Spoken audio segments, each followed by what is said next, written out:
Hi everyone, रसायन दुनिया में आप सभी का स्वागत करती हूँ। जैसा कि आप लोग देख रहे हैं प्रीवियस वीडियोस में कि यहाँ पे अपना जो जनरल ऑर्गेनिक केमिस्ट्री का टॉपिक चल रहा है जीओसी, और जीओसी में हम पहुंचे हैं न्यूक्लियोफाइल तक। लेकिन उसी के साथ मैं यहाँ पे पैरेलल टॉपिक स्टार्ट करने वाली हूँ ऑक्सीडेशन।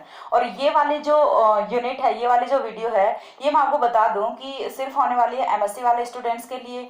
वैसे तो देखो बीएससी वाले भी देख सकते हैं, क्योंकि ऑक्सीडेशन है वो केमिस्ट्री का बहुत ही अच्छा टॉपिक है यहाँ पे। लेकिन स्पेसिफिक यदि मैं बात करूं तो यहाँ पे ऑर्गेनिक सिंथेसिस फर्स्ट,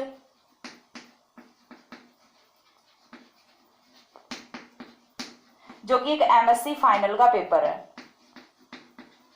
एमएससी में भी स्पेसिफिक किसके लिए है, ऑर्गेनिक सिंथेसिस फर्स्ट है, वो एमएससी फाइनल का पेपर है। और इसकी एक यूनिट है ऑक्सीडेशन। तो वो इस वीडियो में मैं ऑक्सीडेशन का कुछ पार्ट है वो यहाँ पे डिस्कस करने वाली हूँ। ठीक है, तो यहाँ पे ऑक्सीडेशन की यदि हम बात करें तो इतना समझ आ गया कि ये वीडियो है किसके लिए, एमएससी फाइनल वाले स्टूडेंट्स के लिए। ऑर्गेनिक सिंथेसिस पेपर फर्स्ट जो है उसी का एक यूनिट है ऑक्सीडेशन। तो ऑक्सीडेशन है वो होता क्या है, ऑक्सीडेशन की यदि हम बात करें तो इसे हम तीन टर्म्स में डिफाइन कर सकते हैं। फर्स्ट टर्म यहाँ पे क्या होती है, एडिशन ऑफ ऑक्सीजन। यदि कोई भी आपकी ऑर्गेनिक स्पीसीज है वहां पे आप ऑक्सीजन को ऐड करा रहे हैं, क्या करा रहे हैं, ऐड कराना है, कोई भी ऑर्गेनिक कंपाउंड के साथ ऑक्सीजन को जोड़ देना है। ये प्रोसेस यदि आपको कहीं पे भी मिल रही है तो वो क्या होगा, ऑक्सीडेशन होगा। या फिर फर्दर क्या हो सकता है यहाँ पे कि रिमूवल ऑफ हाइड्रोजन हो सकता है। कोई भी आपकी ऑर्गेनिक स्पीसीज है उसमें से आप ऑक्सीजन का एडिशन नहीं करा रहे, लेकिन आप क्या करा रहे हैं, वहां से रिमूवल ऑफ हाइड्रोजन करा रहे हैं, हाइड्रोजन को यहाँ से रिमूव कर रहे हैं। तो वो भी यहाँ पे कौन सी प्रोसेस मानी जाएगी, ऑक्सीडेशन की मानी जाएगी। सिमिलरली यदि हम बात करें तो यहाँ पे रिमूवल ऑफ इलेक्ट्रॉन्स, यानी कि रिमूवल ऑफ इलेक्ट्रॉन्स, कहीं से भी आप इलेक्ट्रॉन्स को निकाल रहे हो तो यहाँ पे क्या होगा, गेन इन ऑक्सीडेशन स्टेट होगा, गेन इन ऑक्सीडेशन स्टेट। यानी कि कोई भी ऑर्गेनिक जो स्पीसीज है उस पर पॉजिटिव चार्ज है वो बढ़ता जाएगा। तो इस ऐसी जो प्रोसेस होगी उसे भी हम क्या बोलेंगे, उसे भी हम यहाँ पे क्या बोलेंगे, ऑक्सीडेशन ही बोलेंगे। ठीक है, तो इतना क्लियर हो रहा है। Addition of oxygen, removal of hydrogen या फिर रिमूवल ऑफ इलेक्ट्रॉन्स में से यहाँ पे कोई भी एक प्रोसेस यदि लग रही है तो उसे हम क्या बोलेंगे, ऑक्सीडेशन रिएक्शन बोलेंगे। ठीक है, अब ऑक्सीडेशन है वो देखिए ऐसा नहीं है कि आपने एक रिएजेंट लगा दिया तो प्रोडक्ट है वो फिक्स मिलता जाएगा। तो ऑक्सीडेशन में यदि हम बात करें तो ऑक्सीडेशन जो रिएक्शन है वो अलग अलग ऑर्गेनिक स्पीसीज के लिए, अलग अलग रिएक्टेंट्स के लिए अलग अलग ऑक्सीडेशन यहाँ पे मैकेनिज्म होती हैं। अलग अलग रिएजेंट्स के साथ इनके प्रोडक्ट हैं वो भी वैरी करते रहते हैं। तो ऑक्सीडेशन में हम यहाँ पे सबसे पहला जो ऑक्सीडेशन है वो कौन सी ऑर्गेनिक स्पीसीज का देखने वाले हैं, वो हम देखने वाले हैं यहाँ पे एल्कीन्स का, ऑक्सीडेशन ऑफ एल्कीन्स। तो ऑक्सीडेशन ऑफ एल्कीन्स की यदि हम बात करें तो देखिए एल्कीन क्या होता है, carbon double bond carbon, carbon double bond carbon को ही हम क्या बोलते हैं, एल्कीन बोलते हैं। ऐसी कोई भी स्पीसीज जिसमें कार्बन डबल बॉन्ड कार्बन होता है वो क्या होगी, एल्कीन होगी। अब एल्कीन्स का है वो ऑक्सीडेशन है वो किस तरह से हो सकता है, तो देखिए ऑक्सीडेशन का जैसे कि मैंने आपको बताया कि यहाँ पे क्या होता है कि जैसे ही आप रिएजेंट चेंज कर देते हो तो ऑक्सीडेशन का प्रोडक्ट है वो भी चेंज हो जाता है। ठीक है, तो ये डिपेंड किस पे कर रहा है, यहाँ पे आपने रिएक्टेंट है वो सिमिलर रखा हुआ है एल्कीन, लेकिन जब आप यहाँ पे रिएजेंट वेरी करोगे तो प्रोडक्ट है उसमें भी वेरिएशन आएगा। वो चीज हम यहाँ पे देखेंगे। यदि आप क्या कर रहे हो कि एल्कीन का ऑक्सीडेशन करा रहे हो पर ऑक्सी एसिड की प्रेजेंस में, ठीक है, किसकी प्रेजेंस में ऑक्सीडेशन करा रहे हो, पर ऑक्सी एसिड की प्रेजेंस में। ठीक है, तो इसे हम क्या बोलेंगे, इपॉक्सीडेशन बोलेंगे। ये वाली जो पर्टिकुलर प्रोसेस होती है जिसमें आप एल्कीन का ऑक्सीडेशन करा रहे होते हैं परऑक्सी एसिड की प्रेजेंस में, तो इसे हम क्या बोलते हैं, इपॉक्सीडेशन बोलते हैं। देन यहाँ पे यदि हम करा रहे हैं oxidation OSO4 osmium tetra oxide की प्रेजेंस में, या फिर KMnO4 पोटेशियम परमैंगनेट की प्रेजेंस में, या फिर हम यहाँ पे कोई भी दूसरी जो रिएक्शन मैकेनिज्म है वो अप्लाई करते हैं, प्रीवोस्ट या फिर वुडवार्ड रिएजेंट हम यहाँ पे लेते हैं।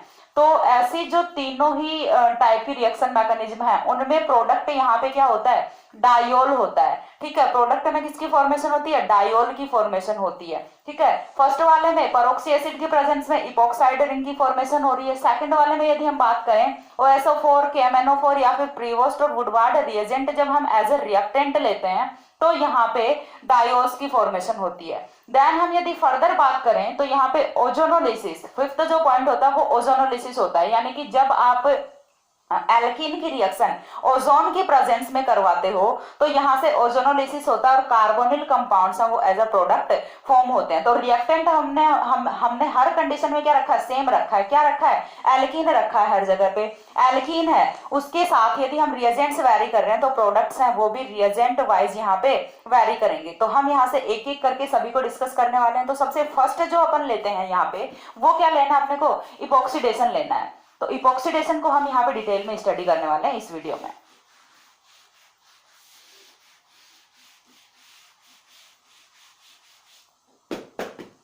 तो देखिए इपॉक्सीडेशन है वो होता क्या है। फर्स्ट जो एल्कीन का ऑक्सीडेशन का टाइप है वो होता है इपॉक्सीडेशन। तो सबसे पहली चीज, इसे इपॉक्सीडेशन क्यों बोल रहे हैं, क्योंकि इपॉक्सीडेशन रिएक्शन का जो प्रोडक्ट होता है, रिएक्शन प्रोडक्ट होता है वो यहाँ पे इपॉक्साइड रिंग होती है।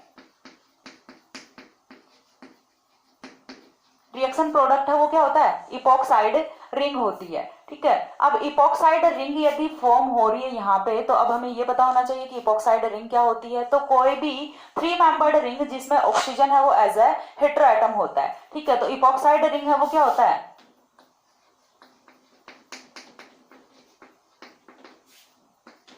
3 membered ring containing oxygen atom containing oxygen as a heteroatom, containing oxygen as a heteroatom is called as epoxide। ठीक है, तो इतना क्लियर होता है। इपॉक्साइड रिंग है वो क्या होती है कि कोई भी ऐसी 3 मेंबर्ड रिंग जिसमें ऑक्सीजन है वो एज अ हेटेरोएटम होता है तो उसे हम क्या बोलेंगे, इपॉक्साइड रिंग बोलेंगे। और इपॉक्सीडेशन रिएक्शन का प्रोडक्ट है वो इपॉक्साइड रिंग होती है, that's why it is called as epoxidation. अब इपॉक्सीडेशन है वो होता क्या है, हमने क्या लिया यहाँ पे, परऑक्सी एसिड की प्रेजेंस में यदि हम एल्कीन्स की रिएक्शन करवाते हैं, ये हमने कोई भी एल्कीन ले लिया जनरल, और यदि आप इसे रिएक्ट करा रहे हो परऑक्सी एसिड की प्रेजेंस में, रिएक्शन कंडीशंस में हमने क्या लिया है, परऑक्सी एसिड लिया, तो यहां से प्रोडक्ट है वो क्या होने वाला है, इपॉक्साइड रिंग होने वाली है।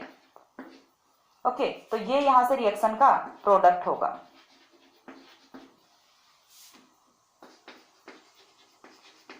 जब भी आप किसी एल्कीन की रिएक्शन कराते हो परऑक्सी एसिड की प्रेजेंस में तो यहां से प्रोडक्ट क्या बनता है, इपॉक्साइड बनता है। और यही जो रिएक्शन है इसे हम बोलते हैं epoxidation reaction.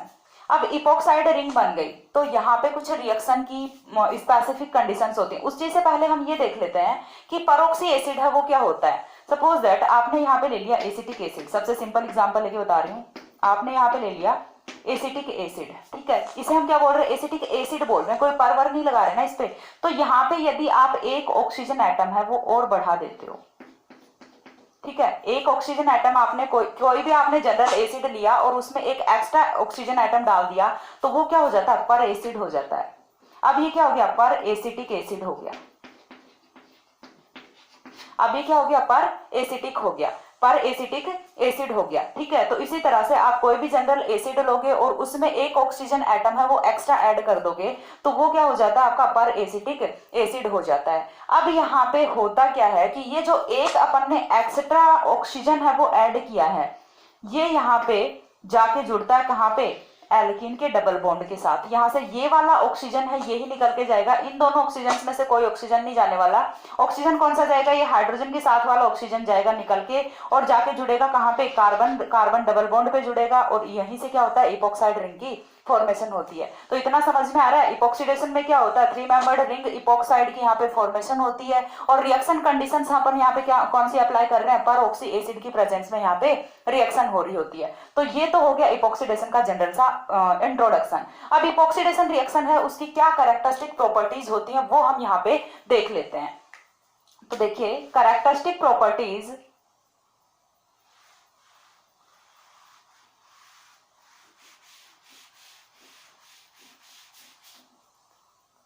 characteristic properties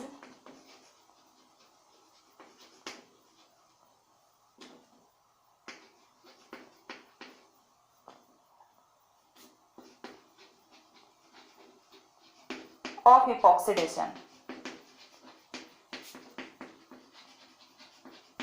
characteristic properties of epoxidation. तो कैरेक्टरिस्टिक प्रॉपर्टीज की यदि हम बात करें तो यहाँ पे जो सबसे फर्स्ट पॉइंट आता है वो क्या आता है कि अपनी जो इपॉक्सीडेशन रिएक्शन है वो यहाँ पे कंसर्टेड मैकेनिज्म से होती है।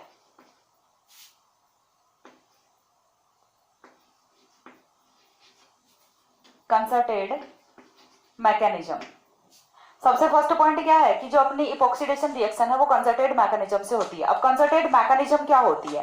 कंसर्टेड मैकेनिज्म की यदि हम बात करें तो जो बॉन्ड मेकिंग या फिर bond forming and bond breaking, bond forming and bond breaking जो प्रोसेस है वो साइमल्टेनियसली यहां पे चलती हैं।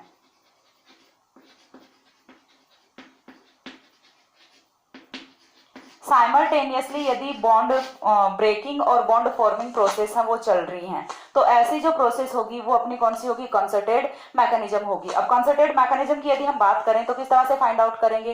तो कंसर्टेड मैकेनिज्म है उसकी एक स्पेसिफिक प्रॉपर्टी होती है कि यहाँ पे कोई इंटरमीडिएट नहीं बनता, यानी कि does not involve any intermediate.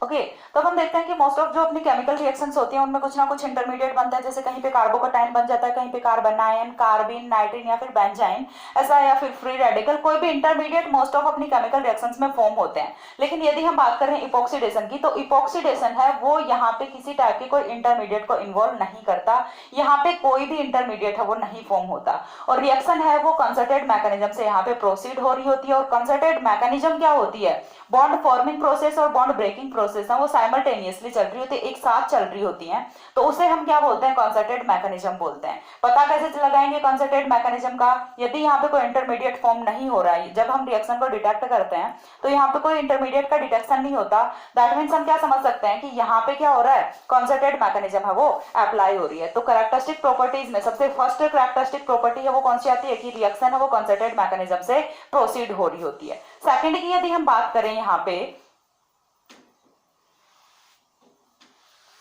Second property की यदि हम बात करें तो रिएक्शन है वो क्या होती है? स्टीरियो स्पेसिफिक होती है।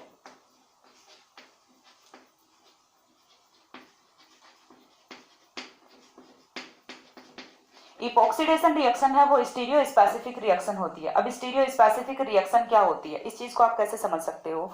यदि आपने कोई भी रिएक्शन ली हुई है उसमें आपने रिएक्टेंट लिया हुआ है सिस, तो यहाँ से प्रोडक्ट भी क्या बनेगा? सिस बनेगा। और यदि आपने लिया हुआ है ट्रांस तो यहाँ से प्रोडक्ट है वो भी क्या बनेगा?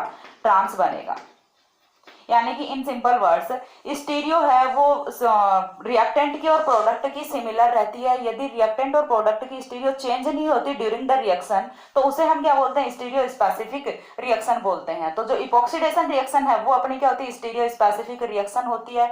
यानी कि यदि हम यहाँ पे ले रहे हैं सिस एल्कीन तो प्रोडक्ट में भी क्या बनने वाला है? सिस एल्कीन बनने वाला है। यदि हम यहाँ पे ले रहे हैं ट्रांस एल्कीन तो प्रोडक्ट में भी क्या बनने वाला है? ट्रांस एल्कीन बनने वाला है। ठीक है, तो ये यहाँ पे हो गया स्टीरियो स्पेसिफिक रिएक्शन। ठीक है, तो एग्जांपल से हम कैसे समझ सकते हैं कि कौन सी रिएक्शंस हैं वो स्टीरियो स्पेसिफिक रिएक्शंस होती हैं? तो एग्जांपल यहाँ पे हम एक देख लेते हैं। इतना समझ आता है? यदि सिस से सिस प्रोडक्ट बन रहा है, ट्रांस से ट्रांस प्रोडक्ट बन रहा है, तो ऐसी रिएक्शंस को हम क्या बोलेंगे? स्टीरियो स्पेसिफिक रिएक्शंस बोलेंगे। एग्जाम्पल के लिए यदि आप देखो यहाँ पे तो आपने कोई जनरल एल्कीन यहाँ पे लिया हुआ है,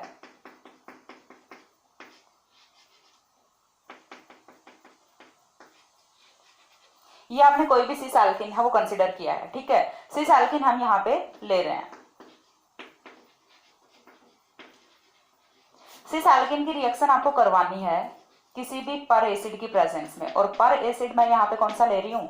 MCPBA ले रही हूँ, मेटा क्लोरो पर बेंजोइक एसिड। MCPBA क्या होता है? मेटा क्लोरो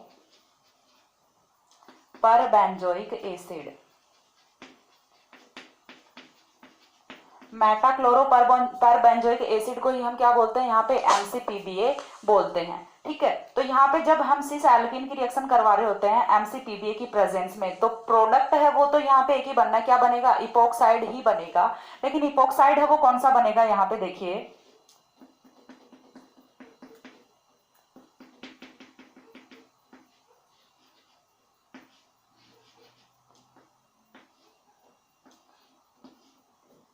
इपोक्साइड है वो यहाँ पे कुछ इस तरह से बन जाता है। ठीक है, यहाँ पे कुछ इस तरह का इपोक्साइड है वो बन जाता है। और यदि हम बनाते हैं इसका मिरर इमेज,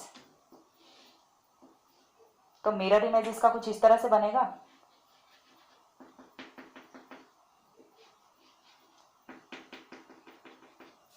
दोनों क्या है, एक दूसरे के मिरर इमेज हैं, और दोनों क्या है, एक दूसरे के स्टीरियो आइसोमर्स हैं। क्यों, क्योंकि रिएक्शन है वो स्टीरियो स्पेसिफिक रिएक्शन है। यदि हम ले रहे हैं सिस एल्कीन, तो प्रोडक्ट यहाँ पे सिस इपोक्साइड ही बनेगा, क्योंकि देखिए यहाँ पे भी सीसी प्रोडक्ट है, यहाँ पे भी सीसी ही प्रोडक्ट है। सिस ट्रांस है वो अपन इस इपोक्साइड रिंग के ऊपर या नीचे होने पर डिसाइड नहीं करेंगे, किसके बेसिस पे डिसाइड करेंगे, ये वाले जो ग्रुप्स यहाँ पे लगे हुए हैं, ये यदि सिमिलर ग्रुप एक साइड है तो हम उसे क्या बोलेंगे, सिस बोलेंगे। और यहाँ पे भी देखिए दोनों सिमिलर ग्रुप एक साइड है, यहाँ पे भी दोनों सिमिलर ग्रुप एक साइड है, तो यहाँ पे जो प्रोडक्ट बन रहा है वो सिस ही बनेगा। लेकिन सिस प्रोडक्ट के भी यहाँ पे दो आइसोमर्स बन जाते हैं, जिन्हें हम यहाँ पे क्या बोलते हैं, स्टीरियो आइसोमर्स बोलते हैं। तो रिएक्शन स्टीरियो स्पेसिफिक होती है, ये चीज समझ आ रही है। थर्ड पॉइंट की यदि हम बात करें, दो पॉइंट हमने कंसिडर कर लिए, कंसर्टेड मैकेनिज्म से रिएक्शन है वो प्रोसीड हो रही है, और स्टीरियो स्पेसिफिक का वो रिएक्शन की मैकेनिज्म होती है। थर्ड पॉइंट पे यदि हम आते हैं यहाँ पे,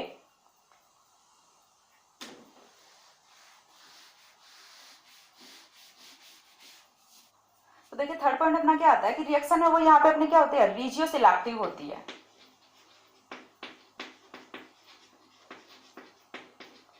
रीजियो सिलेक्टिव रिएक्शन होती है। तो यहाँ पे देखिए फर्स्ट पॉइंट में हम, सेकंड पॉइंट में हमने किसकी बात की थी, स्टीरियो स्पेसिफिक की बात की थी। स्टीरियो स्पेसिफिक यानी कि सबसे पहली चीज तो ये कि ये कंसिडर किसको कर रही है, स्टीरियो केमिस्ट्री को कर रही है, और स्पेसिफिक यानी कि जो है वही रहेगा। ठीक है, देन हम बात करें रीजियो सिलेक्टिव, यानी कि इस बार यहाँ पे कुछ ना कुछ सिलेक्टिविटी है वो अराइजेज हो रही है। यानी कि पता क्या चल रहा है, जब भी किसी भी ऑर्गेनिक कंपाउंड में यहाँ पे दो डबल बॉन्ड होते हैं, तो उनमें से कोई एक है वहां पे इपोक्साइड रिंग की फॉर्मेशन होने वाली। तो एग्जाम्पल से हम समझ सकते हैं, सपोज दैट हमने ये कोई एग्जाम्पल यहाँ पे ले लिया,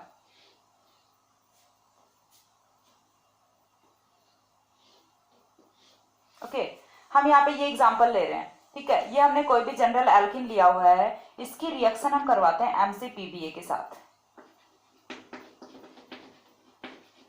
एमसीपीबीए के साथ रिएक्शन करवाएंगे तो देखिए दो डबल बॉन्ड्स हैं यहाँ पे, कौन कौन से हैं, एक तो ये वाला डबल बॉन्ड है, एक ये वाला डबल बॉन्ड है। अब दोनों में से रिएक्शन कहाँ पे होने वाली, वो चीज है उसी को हम क्या बोलेंगे, रीजियो सिलेक्टिविटी बोलेंगे। रीजियो सिलेक्टिविटी मतलब कहाँ रिएक्शन है वो कहाँ हो रही है, वेयर।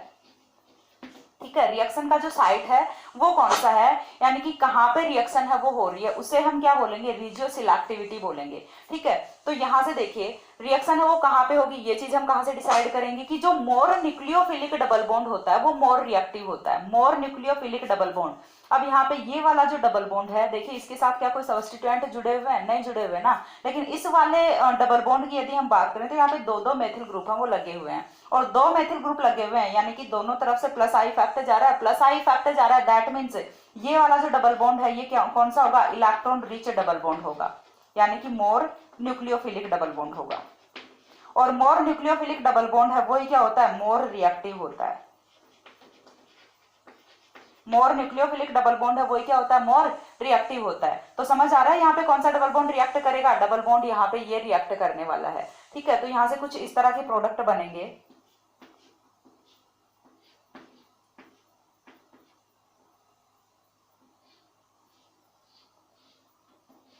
ठीक है, एक प्रोडक्ट तो यहाँ पे कुछ ऐसे बन जाएगा। ठीक है, और दूसरा प्रोडक्ट है वो क्या बनेगा,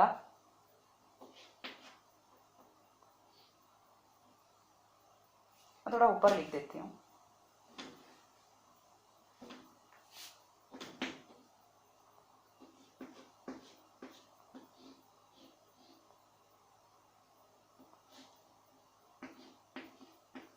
दूसरा प्रोडक्ट है वो आपका बनेगा कुछ इस तरह से। अब दोनों प्रोडक्ट्स में डिफरेंस क्या है, कैसे हम डिसाइड कर सकते हैं कि कौन सी रीजियो है। तो हमने क्या बोला कि जो मोर न्यूक्लियोफिलिक डबल बॉन्ड है वो मोर रिएक्टिव होगा, यानी कि यहाँ पे मेजर प्रोडक्ट है वो कौन सा बनेगा, मोर न्यूक्लियोफिलिक डबल बॉन्ड पे जहाँ पे रिएक्शन हुई है वो वाला मेजर प्रोडक्ट होगा और यहाँ पे ये वाला माइनर प्रोडक्ट होगा। और जहाँ पे मेजर माइनर की बात आ जाती है दैट मीन सिलेक्टिविटी है वो अराइजेज हो रही है कि कुछ ना कुछ तो यहाँ पे सिलेक्टिविटी लग रही है ना, तभी एक प्रोडक्ट है वो ज्यादा बन रहा है, दूसरा प्रोडक्ट है वो कम अमाउंट में यहाँ पे बन रहा है। तो ये वाला प्रोडक्ट है ये यहाँ पे मेजर प्रोडक्ट होता है। रीजन क्या होता है, क्योंकि ये वाला जो डबल बॉन्ड है ये इलेक्ट्रॉन रिच डबल बॉन्ड होता है इन दोनों के प्लस आई इफेक्ट की वजह से। रिएक्शन में दोनों ही डबल बॉन्ड है वो रिएक्ट करते हैं, लेकिन ये वाला जो प्रोडक्ट मिलता है ये बहुत ही कम अमाउंट में हमें मिलता है, बहुत ही कम इसका अपन बोल सकते हैं कि कंसंट्रेशन होती है। और यहाँ पे ये वाला जो प्रोडक्ट है ये बहुत ज्यादा बनता है, मेजर प्रोडक्ट यहाँ पे होता है। तो इसे हम बोलते हैं रिजियो सिलेक्टिविटी। ठीक है, दो डबल बॉन्ड है आपके पास, उनमें से एक डबल बॉन्ड जो कि मोर न्यूक्लियोफिलिक डबल बॉन्ड होता है वो यदि रिएक्ट करता है तो ऐसे रिएक्शन को हम क्या बोलते हैं, रिजियो सिलेक्टिव रिएक्शन बोलते हैं। और बनने वाले जो आइसोमर्स होते हैं, अब दो प्रोडक्ट बन रहे हैं दैट मीन्स क्या होंगे, दोनों आइसोमर्स होंगे। और तो रिएक्शन का प्रोडक्ट है वो क्या होगा, रिजियो आइसोमर्स, रिजियो आइसोमर्स। ठीक है, रिएक्शन का प्रोडक्ट यहाँ पे क्या होगा, रिजियो आइसोमर्स होंगे। इसके बाद यदि हम दूसरा एग्जांपल यहाँ पे कंसीडर करें तो दूसरा एग्जांपल क्या हो सकता है, जैसे हमने यहाँ पे ऑलरेडी लिखा हुआ है, यहाँ पे देखिए दो डबल बॉन्ड है अगेन अपने पास, तो दो डबल बॉन्ड में से रिएक्शन कहाँ पे होने वाली है, जो मोर न्यूक्लियोफिलिक डबल बॉन्ड है, मोर न्यूक्लियोफिलिक डबल बॉन्ड इसके साथ कोई भी सब्स्टिट्यूएंट है वो जुड़ा नहीं हुआ, तो ये कौन सा हुआ, लेस सब्स्टिट्यूटेड, लेस सब्स्टिट्यूटेड हुआ। और लेस सब्स्टिट्यूटेड है दैट मीन्स ये क्या होगा, लेस न्यूक्लियोफिलिक भी होगा, और लेस न्यूक्लियोफिलिक तो देन क्या होगा, लेस रिएक्टिव होगा। और ये वाला जो डबल बॉन्ड है ये यहाँ से मोर रिएक्टिव डबल बॉन्ड है, तो प्रोडक्ट है वो भी इसी डबल बॉन्ड के साथ बनने वाला है, यानी कि इपोक्साइड है वो अपना यहीं पे बनेगा।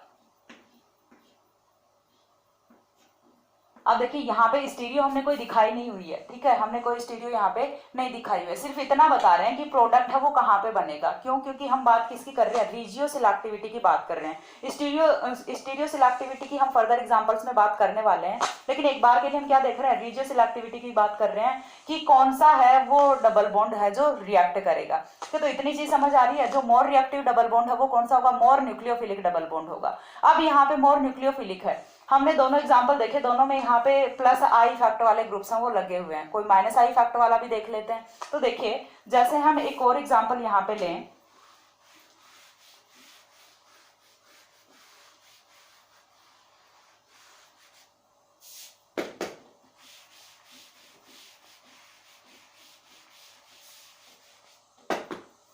एक और एग्जांपल यदि हम यहाँ पे लेते हैं तो देखिए कुछ इस तरह का एग्जांपल अपना होगा।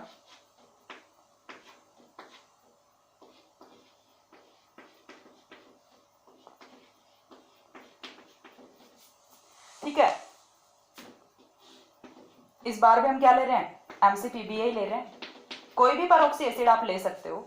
ठीक है, एमसीपीबीए ले रहे हैं, तो यहाँ पे देखिए मोर सब्स्टिट्यूटेड तो कौन सा है, ये वाला डबल बॉन्ड है, लेकिन सब्स्टिट्यूएंट है वो कौन सा लगा हुआ है यहाँ पे, वो चीज अपने को देखनी है, वो चीज यहाँ पे मैटर करती है। तो सब्स्टिट्यूएंट कौन सा लगा हुआ है, माइनस आई फैक्ट वाला, यानी कि इलेक्ट्रॉन विड्रॉविंग ग्रुप है वो यहाँ पे एज अ सब्स्टिट्यूएंट प्रेजेंट है।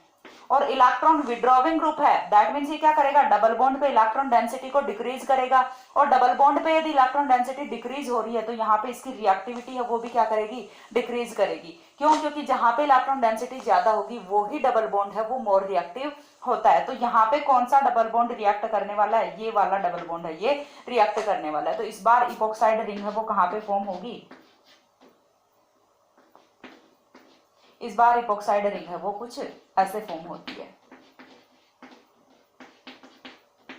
तो इतना क्लियर हो रहा है कि कौन से डबल बॉन्ड है वो रिएक्ट करेंगे। ठीक है, तो यहाँ पे रिएक्ट करने को ये वाला डबल बॉन्ड भी कर जाएगा, लेकिन जो रिएक्शन का प्रोडक्ट है एक तो वहां पे डिफरेंस आएगा, दूसरा रेट ऑफ रिएक्शन है वहां पे डिफरेंस आएगा। ठीक है, तो डबल बॉन्ड कौन सा रिएक्ट करेगा इस बार, ये वाला डबल बॉन्ड रिएक्ट करेगा, ना कि ये वाला। क्यों नहीं कर रहा, क्योंकि यहाँ पे इलेक्ट्रॉन विड्रॉविंग ग्रुप्स वो लगे हुए हैं जो कि इलेक्ट्रॉन डेंसिटी को अपनी तरफ विड्रॉ कर रहे हैं। दैट्स वाई क्या हो रहा है, यहाँ पे इलेक्ट्रॉन डेंसिटी कम हो रही है, दैट मीन्स क्या होगा, लेस न्यूक्लियोफिलिक डबल बॉन्ड होगा, लेस न्यूक्लियोफिलिक डबल बॉन्ड होगा तो इपॉक्सीडेशन रिएक्शन के लिए क्या होगा, लेस रिएक्टिव डबल बॉन्ड होगा।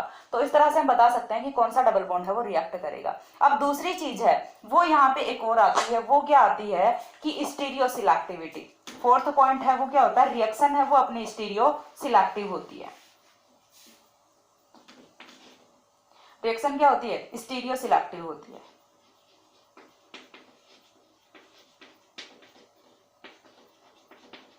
स्टीरियो सिलेक्टिव रिएक्शन होती है। अब stereo selective reaction that means यहाँ पे क्या होगा कि जो स्टीरियो केमिस्ट्री है वो क्या होने वाली है प्रोडक्ट की। तो स्टीरियो केमिस्ट्री की यदि हम बात करें तो देखिए सपोज दैट हमने ये एग्जांपल पहले से लिखा हुआ है, तो यहाँ पे प्रोडक्ट है वो कैसे बनेगा, यहाँ पे डबल बॉन्ड है, डबल बॉन्ड के साथ कोई भी सबस्टिट्यूएंट नहीं लगा हुआ, लेकिन इस वाले रिंग के साथ जो सबस्टिट्यूएंट लगा हुआ है वो इसकी रिएक्टिविटी को, वो इसकी प्रोडक्ट फॉर्मेशन को अफेक्ट करेगा। वो कैसे करेगा, क्योंकि देखिए यहाँ पे ये वाला जो ग्रुप है ये कहाँ पे अप साइड है, वेज लाइन को हम क्या शो करते हैं, अप साइड शो करते हैं ना। तो देखिए OTBDMS जो है वो अपना बल्की ग्रुप होता है, और बल्की ग्रुप यदि यहाँ पे लगा हुआ है तो अप साइड से तो आने वाला ऑक्सीजन है पेरोक्सी एसिड के साथ वो नहीं आ सकता ना, तो फिर वो ऑक्सीजन कहाँ से आएगा, बैक साइड से आएगा, यानी कि डाउन साइड से आएगा। तो यहाँ पे प्रोडक्ट है वो कुछ इस तरीके का बनेगा कि अपना अप साइड पे यदि कोई भी बल्की ग्रुप लगा हुआ है, ठीक है, कौन सा ग्रुप लगा हुआ है, बल्की ग्रुप यहाँ पे होना चाहिए। यदि बल्की ग्रुप नहीं है तो फिर जो प्रोडक्ट है वो यहाँ पे डिफर कर सकता है, लेकिन जब हम बात कर रहे हैं बल्की ग्रुप की, यहाँ पे कोई भी बल्की ग्रुप लगा हुआ है तो फिर यहाँ पे प्रोडक्ट किस तरह से बनेगा कि जो आपकी इपोक्साइड रिंग है वो बैक साइड से बनेगी। ठीक है। स्टीरियो सिलेक्टिविटी की यदि हम बात करें, जहाँ पे सिलेक्टिविटी आ रही है दैट मीन्स वहां पे प्रोडक्ट है वो दो बनने वाले हैं। तो दूसरा प्रोडक्ट है वो यहाँ पे ये भी बनेगा जिसमें इपोक्साइड रिंग है वो अप साइड होगी, यानी कि सेम साइड होगी बल्की ग्रुप के साथ, बट इनका जो रेशियो होता है वो इक्वल नहीं होता। ठीक है, रेशियो यहाँ पे ये वाला जो प्रोडक्ट है ये तो मेजर प्रोडक्ट होता है और सेकंड वाला प्रोडक्ट है वो माइनर होता है। क्यों, क्योंकि जहां पे भी सिलेक्टिविटी की बात आ रही है तो वहां पे मेजर और माइनर दो टाइप के प्रोडक्ट्स हैं वो फॉर्म हो रहे होते हैं। ठीक है, तो इतना समझ आ रहा है। यदि कोई बल्की ग्रुप यहाँ पे लगा हुआ है तो हमेशा उसके बैक साइड से आने वाला है कौन सा, अपना जो इपोक्साइड रिंग का ऑक्सीजन है वो। ठीक है, इपोक्साइड जो रिंग है वो हमेशा कहाँ से आएगी, बैक साइड से आएगी। हाँ, यहाँ पे एक और चीज मैटर करती है, वो क्या करती है कि यदि आप यहाँ पे ले रहे हो ऑक्सीजन, कोई भी पोलर ग्रुप, यहाँ पे हमने बात किसकी की है, बल्की ग्रुप की। नेक्स्ट हम बात कर रहे हैं कि यदि आप यहाँ पे लेते हो कोई भी पोलर ग्रुप, एक बार के लिए मैं इनको रब कर दे रही हूँ, जैसे आपने यहाँ पे रखा है हाइड्रोक्सिल, ठीक है, हाइड्रोक्सिल रखा हुआ है। ठीक है, तो यहाँ पे यदि आप M से PBA के साथ रिएक्ट कराते हो तो यहाँ से प्रोडक्ट है वो ऐसे नहीं बनेगा। पहली चीज तो ये कि हाइड्रोक्सिल वो कोई बल्की ग्रुप नहीं होता। देन यदि आप कोई अल्कोक्सी वगैरह बल्की ग्रुप रख भी लेते हो तो यहाँ पे हम बल्की को ना कंसीडर करके किसको करेंगे, पोलर ग्रुप को लेंगे।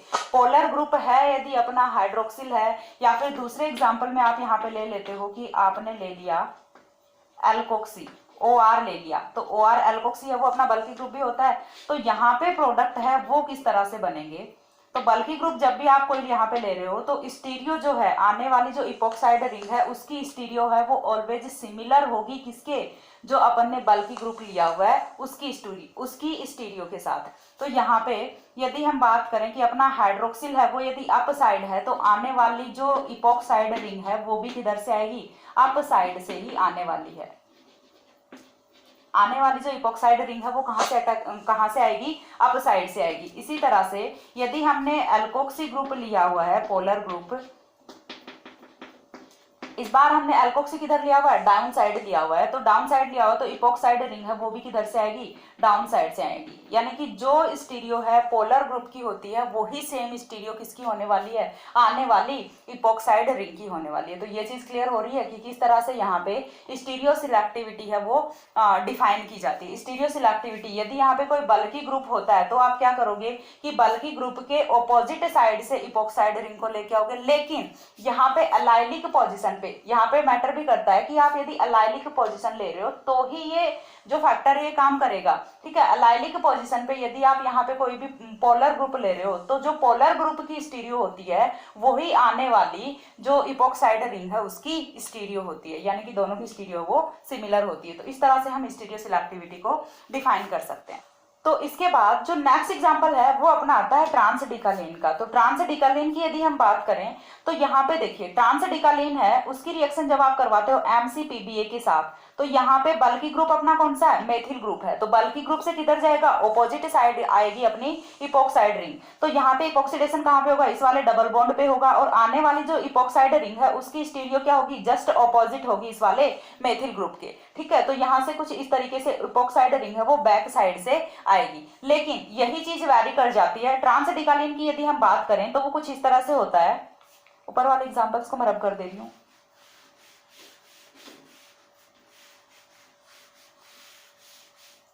ट्रांसडिकालीन है वो अपना कुछ इस तरह से होता है।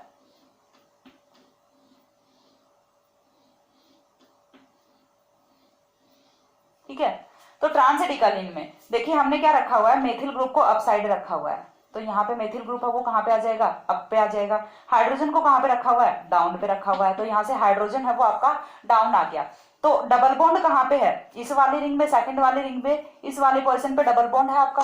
तो डबल बॉन्ड जहाँ पे है तो जो अपना मेथिल ग्रुप है वो कहाँ पे है, अप साइड। तो अप साइड यदि मेथिल ग्रुप है तो ये यहाँ पे क्या करेगा, थोड़ा सा रेस्ट्रिक्शन करेगा कि यहाँ पे जो आने वाला ऑक्सीजन है वो अप साइड से ना आ पाए। तो फिर आने वाला ऑक्सीजन है वो कहाँ से आएगा, डाउन साइड से आएगा। यानी कि प्रोडक्ट है वो आपकी रिएक्शन का कुछ इस तरह से होता है। हम बात कर रहे हैं स्पेसिफिक ट्रांसडिकालीन की। ठीक है, सिसडिकालीन में ऐसा नहीं होता। सिसडिकालीन में जो प्रोडक्ट है वो वेरी कर जाता है। ट्रांसडिकालीन में यदि हम देखें तो अप साइड यदि मेथिल ग्रुप है, अप साइड यदि कोई भी बल्कि ग्रुप है, तो आने वाली इपोक्साइड रिंग है वो कहां से आएगी, डाउन साइड से आएगी। और डाउन साइड से आएगी, इसीलिए हम इसे किस तरह से शो कर रहे हैं, ऐसे शो कर रहे हैं। ठीक है, इसके बाद यदि हम दूसरा एग्जाम्पल ले लेते हैं सिसडिकालीन का।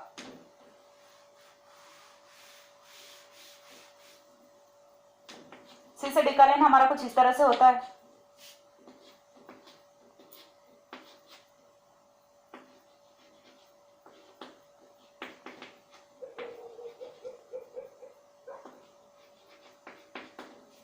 ठीक है, सिसडिकालीन यदि आप ले रहे हो तो यहाँ पे आपको क्या करना है कि यहाँ पे जो आने वाली जो आपकी इपोक्साइड रिंग है उसकी स्टीरियो है वो सिमिलर होने वाली है किसके, मेथिल ग्रुप के। देखिए दोनों में बहुत ही ह्यूज डिफरेंस है यहाँ पे कि यदि आप ले रहे हो ट्रांसडिकालीन, तो ट्रांसडिकालीन में तो यहाँ पे क्या हो रहा है कि आने वाली जो इपोक्साइड रिंग है उसकी स्टीरियो है वो रिवर्स होगी किससे, जो यहाँ पे मेथिल ग्रुप रखा हुआ है। ठीक है, लेकिन यदि हम ले रहे हैं यहाँ पे सिसडिकालीन, तो सिसडिकालीन में प्रोडक्ट है वो यहाँ पे कुछ इस तरह से बनेगा आपका।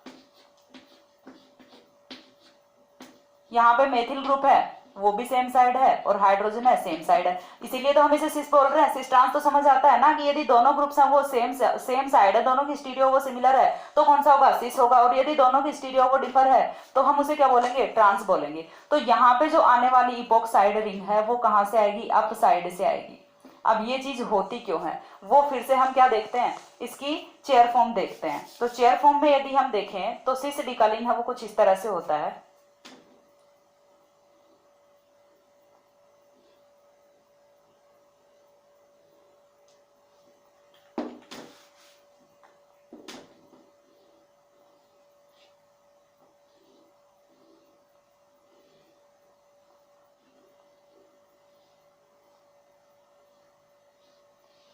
ठीक है, कुछ इस तरह से होता है आपका सिसडिकालीन। अब कैसे होगा देखिए, समझिए थोड़ा सा एक बार। यहां से दोनों रिंग्स हैं वो फ्यूज हैं। ठीक है, रिंग्स का फ्यूजन पार्ट कौन सा है, ये वाला बॉन्ड।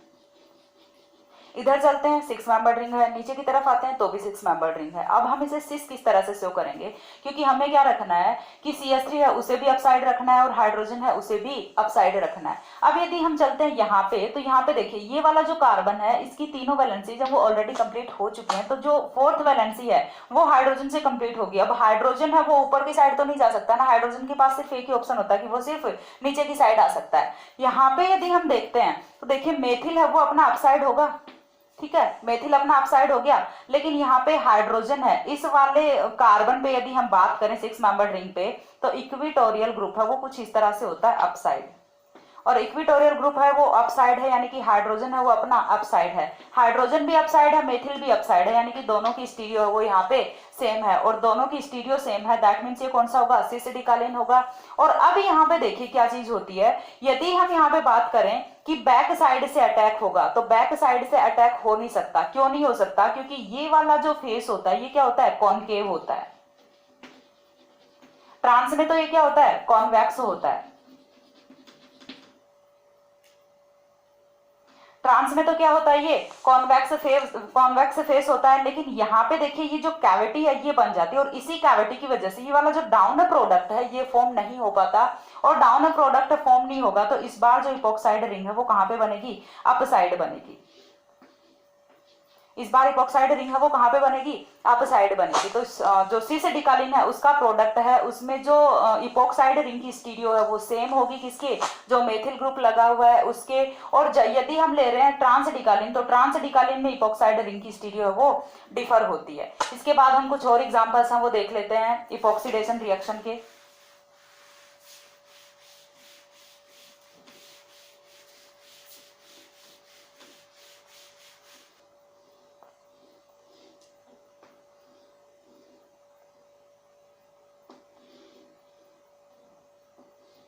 ठीक है, नेक्स्ट जो एग्जांपल है वो हम ले रहे हैं अपना नॉरबोरेन सिस्टम।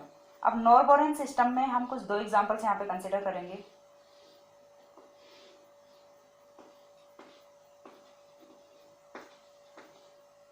ठीक है, दोनों एग्जांपल्स हैं वो अलग अलग हैं। फर्स्ट वाले एग्जांपल में यदि हम नॉरबोरेन की रिएक्शन करवाते हैं MCPBA के साथ, किसी भी पैरोक्सी एसिड के साथ आप रिएक्शन यहाँ पे करवा सकते हैं, तो पर एसिड के साथ जब आप रिएक्शन करवाओगे तो नॉरबोरेन सिस्टम है वहां पे अपन स्टीरियो को डिसाइड कैसे करेंगे, वहां पे अपन स्टीरियो को डिसाइड करते हैं 7th कार्बन से।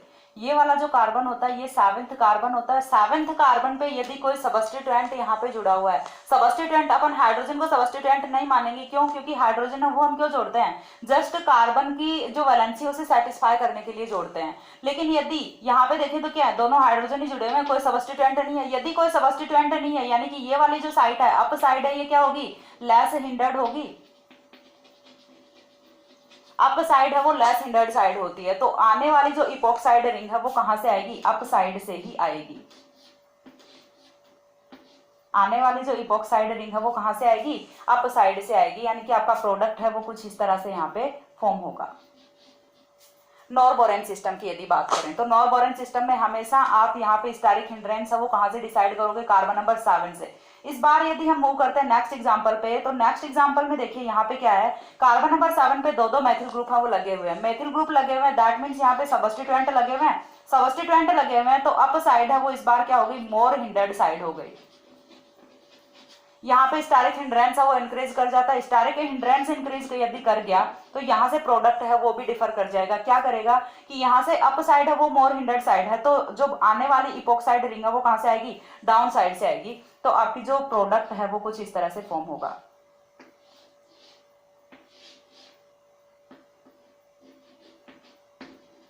मैथिल मैथिल और देन डाउन साइड से क्या आ रहा है, इपोक्साइड रिंग आ रही है।